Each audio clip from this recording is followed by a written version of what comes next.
Jai Narayan student, welcome back here. I hope all are well. Now, myself Nidhi Lal. Today we going to discuss lecture number 3rd. This lecture is the forces. There are two types of forces, endogenic forces and exogenic forces. One by one, forces is explained. Sudden forces like earthquake, volcano and landslide.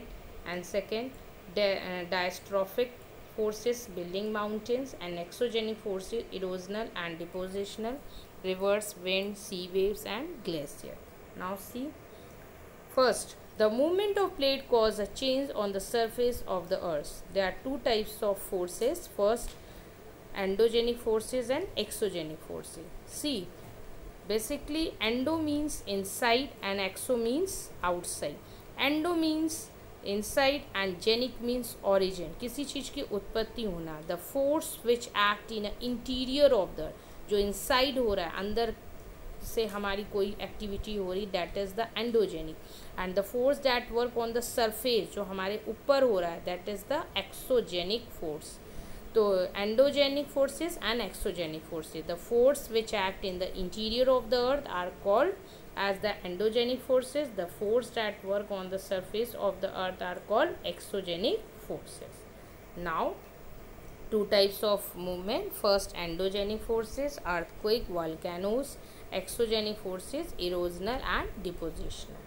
Now, endogenic forces. Endogenic forces sometimes produce slow movement, very slow movement, and other times produce sudden movement, अचानक से sudden movement. And sudden movement like volcanoes and earthquakes causes the mass destruction. Now, what is the volcano? A volcano is a vent in the earth crust through which a molten material erupts the suddenly. कोई अचानक से अपनी activity कर रहा है inner layer में जब अर्थ पे कोई बहुत ज़्यादा प्रेशर होता है तो अर्थ का क्रैक होना, मैग्मा का रिलीज होना, and this activity is the volcano. See the picture now. Volcano activity. See, this picture is a show कि a volcano is a vent opening in the earth crust through which molten material erupt the suddenly. See, this point is the firstly magma chamber, mantle, crust, and जब आप देख रहे हैं कि ये आगे की ओर आपके जो ये बाहर मेन वेंट आ रहा है और ओपनिंग हो रही है लावा की, बाहर आ रहा है लावा, एंड क्रिएटर ये बाहर आके अपना आउटसाइड उसको बाहर निकाल रहा है लावा, और this is the gases and ash. और इस तरीके से ये जो एक्सो मीन्स आउटसाइड, के बाहर की ओर कोई चीज़ आ जाए ना, this is the outside. Now next आते हैं हम लोग पॉइंट पे. See in this picture fold mountain. ये फोल्डिंग कैसे हो रही है, फर्स्ट ऑफ ऑल डिस्कस की फोल्डिंग किस वजह से होती है, कैसे हमारे माउंटेन फॉर्म होते हैं.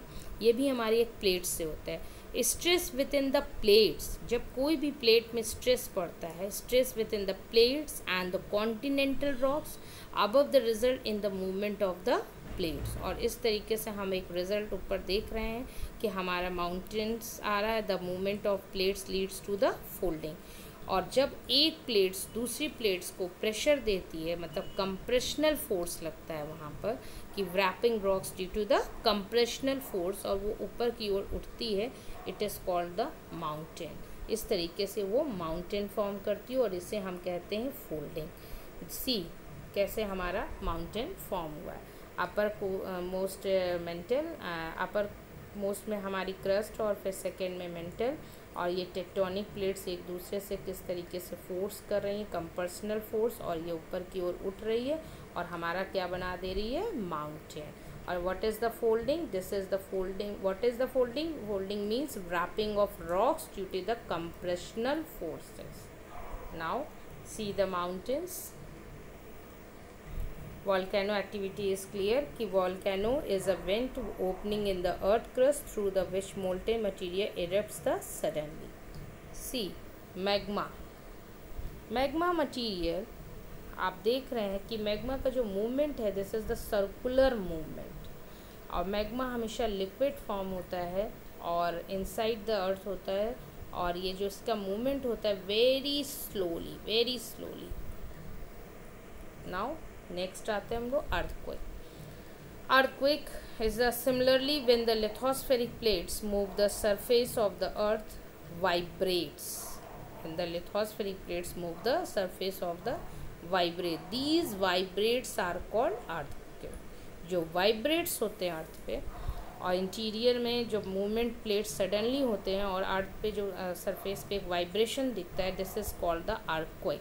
The place in the crust where is the movement start. जब मूवमेंट कोई भी चीज़ का स्टार्ट होता है, is called on the focus. उसे हम क्या कहते हैं? Focus. The place on the surface above the focus is called epicentre. Focus के ठीक ऊपर वाला पार्ट क्या कहलाता है? Epicentre. And greatest damage is usually closest to the epicentre. Now see this diagram. Tectonic plates and fault line friction. Already वहाँ पर plates का स्ट्रेस होना, हमेशा वो एक दूसरे से स्ट्रेस करती हैं with in the plates. And the continental rocks above result in the movement of the plates. और जब when to plates move towards each other they form convergent boundary, and when two plates move away from each other they form a divergent boundary. And when two plates move horizontally, see, horizontally pass each other, they form transform boundary. Or this picture is the show of the horizontally and past each other and they form the transform boundary. और जब ये एक दूसरे को घिसती हैं और एक time आता है कि when two plates collide हो जाती हैं, and they may break into small pieces and slide one under the other or move horizontally, and the movement of plate causes the earthquake. और जो ये जो causes है हमारा इस प्लेट्स का जो घिसना और इस प्लेट को अचानक से सडनली कुछ इस तरीके से मीट हो जाती हैं, कुछ ऐसा वाइब्रेशन पैदा कर देती हैं ओरिजिनली कि this movement of plate cause the earthquake at the place where the plates meet. Okay, now see this is the epicentre, focus. तो first of all discuss the focus. The place in the crust where the movement start is called the focus. जब कोई भी place पे एक movement start होता है, this is the focus. And epicentre means कि the place on the surface, see the picture, red से ऊपर just epicentre. The place on the surface above the focus is called the epicentre. तो vibration travel outward from the epicentre as waves. See, चारों तरफ एक waves में आप vibration देखते हैं. और greatest damage is usually closest to the epicentre. और सबसे ज़्यादा डैमेज कहाँ होगा? जो इसके नियर प्लेस में होंगे, जो एपीसेंटर के पास में जो एरिया है वहाँ पर सबसे ज़्यादा डैमेज होगा. And greatest damage is usually closest to the epicentre. And the strength of the earthquake decrease. जब वहाँ जहाँ पर कम कहाँ होगा? जहाँ पे ये थोड़ा सा फार अवे होगा, decrease away from the centre, थोड़ा सा सेंटर से दूर होगा, वहाँ पर डिक्रीजेज होगा. लेकिन जो सेंटर के पास होगा, नियर होगा एपीसेंटर, वहाँ के एरिया में सबसे ज़्यादा डैमेज होगा. Clear? Now see measurement of earthquake. First of all discuss कि यू आर नो डैट कि earthquake is measured with a machine called a seismographic. The magnitude of the earthquake is measured on the Richter scale. And an earthquake of 2.0 can be felt only little, very little. An earthquake over 5.0 cause the damage from things falling.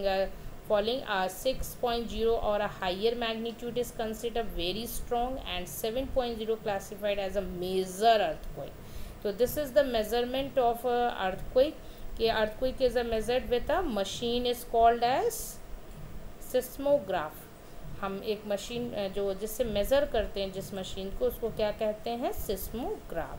Earthquake is measure with a machine is called a seismograph. Now see earthquake magnitude scale. This picture show कि 1.0, 2.0 it is the minor, 3.0 minor, 4.0 very light and moderate, 5.0, 6.0 very strong, 7.0 major and great, 8.0. जैसे जैसे यहाँ पर scale का increase होता जाएगा वैसे वैसे वहाँ की क्या होगा कि वो अपने अर्थक्वेक, जो although earthquake can not be predicted, आप प्रेडिक्ट ही नहीं कर पाएंगे. और इस उसमें जब वाइब्रेशन बहुत ज़्यादा तेज़ होते हैं और ग्रेटेस्ट जो एपीसेंटर आपने अभी देखा कि उसके जो आसपास एरिया है वो बहुत ज़्यादा डैमेज हो जाती है. क्लियर? क्योंकि आपको पता है कि दीज वाइब्रेशन आर कॉल्ड मतलब जो वाइब्रेशन हो रही है, मतलब the vibration can travel all round, पूरे तरफ घूमती है अर्थ के, और these vibration are called earthquake. तो the place in the crust where the movement start is called the focus. So the place on the surface above the focus called the epicenter, and vibration travel outward from the epicenter waves to greatest damage is usually closest to the epicenter. जो उसके पास में area है वहाँ सबसे ज़्यादा damage हो. the strength of the earthquake decreases away from the center. Now see this map is the show कि very high risk zone कौन से place हैं. high risk zone में moderate risk zone and low risk zone. Next आते हैं हम लोग earthquake preparedness. हमें अर्थक्वेक टाइम में क्या प्रिपेयर करना है, किस तरीके से अपने आप को सेव करना है. तो सेफ स्पॉट हमारी एरिया होती है अंडर किचन, काउंटर, लेकिन table, desk, against, inside corner और वॉल. और सबसे अच्छा सेफ है कि हम खुली जगह में बाहर खड़े हो जाएं, तो वो सबसे सेफ स्पॉट एरिया होती है. एंड स्टे अवे फ्रॉम, हमें किससे दूर रहना है, फायर प्लेसेस से, areas around chimney and Windows that a shutter. Windows के पास जो हमारे मिरर्स हैं या वो सबसे दूर रहें, और इंक्लूडिंग मिरर्स जो आपके ड्रेसिंग टेबल के मिरर्स या कहीं ऐसे मिरर्स लगे हैं उनके नियर ना रहें, पिक्चर फ्रेम से दूर रहें. इन सारी चीज़ों से आप एक मतलब एकदम डिस्टेंस बना के रहें, वहाँ पे ना रहें. And be prepared, spread awareness, अपने आप को भी अवेयर रखें, अपने फ्रेंड्स में, अपने रिलेशंस में उन्हें भी अवेयर करें. नाउ नेक्स्ट आते हैं हम लोग exogenic forces. The landscape is being continuously worn away by two process, weathering and erosion. Weathering is the breaking up of rocks on the earth's surface. Breaking up of the rocks means कि weathering the mechanical and chemical breakdown of rock by the action of rain, snow, wind. Weathering means weather, और जो weather से हमारे mechanical and chemical breakdown हो रहा है rock का, और action rain, snow, wind etc. ये सारी क्या चीज़ें हैं, weathering. किसी चीज़ को break करना, breaking करना, ब्रेकिंग अप द रॉक्स का ब्रेक करना. और किस वजह से हो रही, क्या रीज़न है, दैट रीज़न इज़ बिहाइंड कि वेदरिंग द मैकेनिकल और chemical break down of rock by the action of rain, snow, wind etcetera. What is erosion? Erosion simple word कि it is a natural process of weathering and transport of solid, sediment, soil, rock and other particles in the natural environment from these sources into elsewhere where they are deposited. First of all, deposited. So erosion is the wearing away of the landscape and by different agents like water, wind, ice के through वो एक जाके place पे deposited करना, and the eroded materials carried away for it, transported and eventually of the deposited. It is called the erosion. एक natural process है जो weathering और ट्रांसपोर्ट्स के जो भी सॉलिड्स चीज़ें हैं, सेडिमेंट्स हैं, सॉइल हैं, रॉक्स हैं, उन सारे पार्टिकल्स को एक नेचुरल इन्वायरमेंट फोर्स के थ्रू, वाटर या विंड, आइस के थ्रू वो एक डिपोजिटेड करती है. That is the erosion. Now the movement of plate cause changes on the surface of the earth, and these movement on earth's surface are divided on the basis forces which cause them.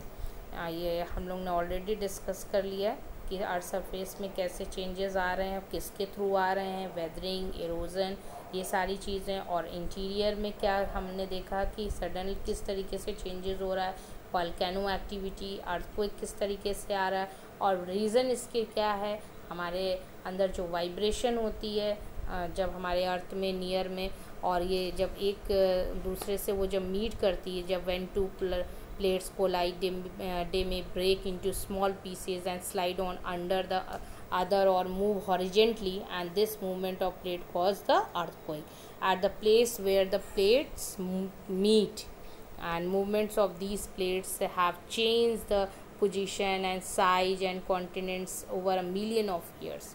और ये सारे reasons हैं जो हमारे आपने अभी पढ़ा exogenic और एंडोजेनिक में. तो अब हम लोग डिस्कस करेंगे इसके आगे एक्सोजेनिक को. तो फर्स्ट डिस्कस हम लोगों ने किया कि the forces which act the interior of earth are called endogenic forces and the forces that work on the surface of the earth are called the exogenic forces.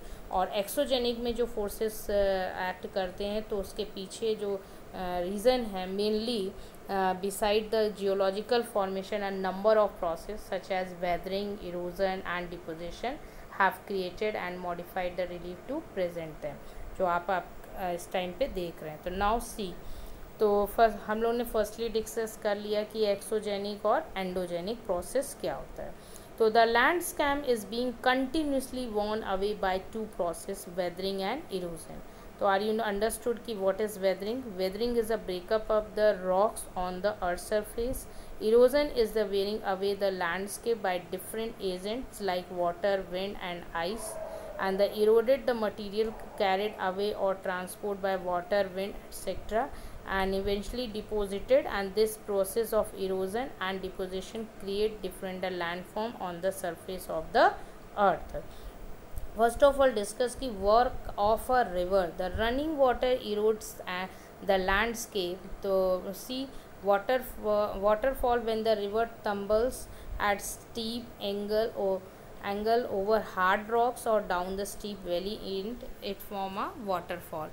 तो firstly a simple definition waterfall की, a waterfall is a river or other body of water steep and fall over a rocky ledge and into a plunge a pull and below, and waterfall forms as a stream flow from soft rock to hard rock, and this happen both literally as a stream flow across the earth and vertically as the stream drop in a waterfall. So waterfall typically form in the upper stages of a river and this is called the waterfall. तो सेमली जो इसका work है कि waterfall का, see this picture, waterfall retreats the upstream and undercutting all time and plunge the pull develop, और एक तरीके से वो डेवलप करती है अपना पुल, and steep gorge like valleys, see, and overhang collapse and hard rock is the hanging and soft rock already cut वो करती चली जाती, और इस तरीके से हमारा क्या फॉर्म करती है? वाटरफॉल. तो waterfall is a river or other body of water steep fall over a rocky and ledge into a plunge pull below, see, and waterfall forms as stream flow from a soft rock to hard rock, and this happen both the literally आप देख रहे हैं, see, as the stream flow across the earth and vertically as the stream drops the waterfall. See, next आते हैं meanders. As the river enters the plain, it twists and turns forming large bends known as a meanders.